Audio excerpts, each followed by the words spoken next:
just a community that people who can share a passion or something that they do and something that they learn to do better on a regular basis. And there are 4 aspects of a community of practice, according to Langer. The domain, what is it that we're doing? So here we're all interested in education. Who's the community? So within this room we may have several communities. You are people from the foundation, you are people from schools, you are people from districts, so that's your community. Then you have your practice, what are you doing actually to move forward the agenda of education and school improvement? And then that becomes part of your identity. So that a lot of people do this, when you're not at work. So I want you to think about that. So take a shift, and I will model this for you. So I am a cyclist. I am a distance cyclist. I cycle anywhere from 40 to 100 kilometers at a time. And so I am in a group of cyclists. Just to prove that I actually that's my friend, and that we're in our kit. We call ourselves quaddies. We're with quad cyclists.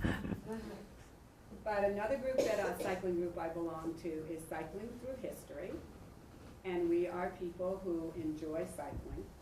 So our domain would be cycling and African American history. So we're all very interested in the culture of African Americans in and around Boston and around Massachusetts.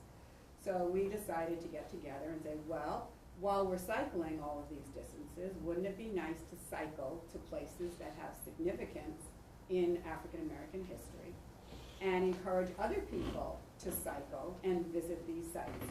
So our domain is investigating sites that are African American history and then coming up with safe routes for novice cyclists, families, and experienced cyclists.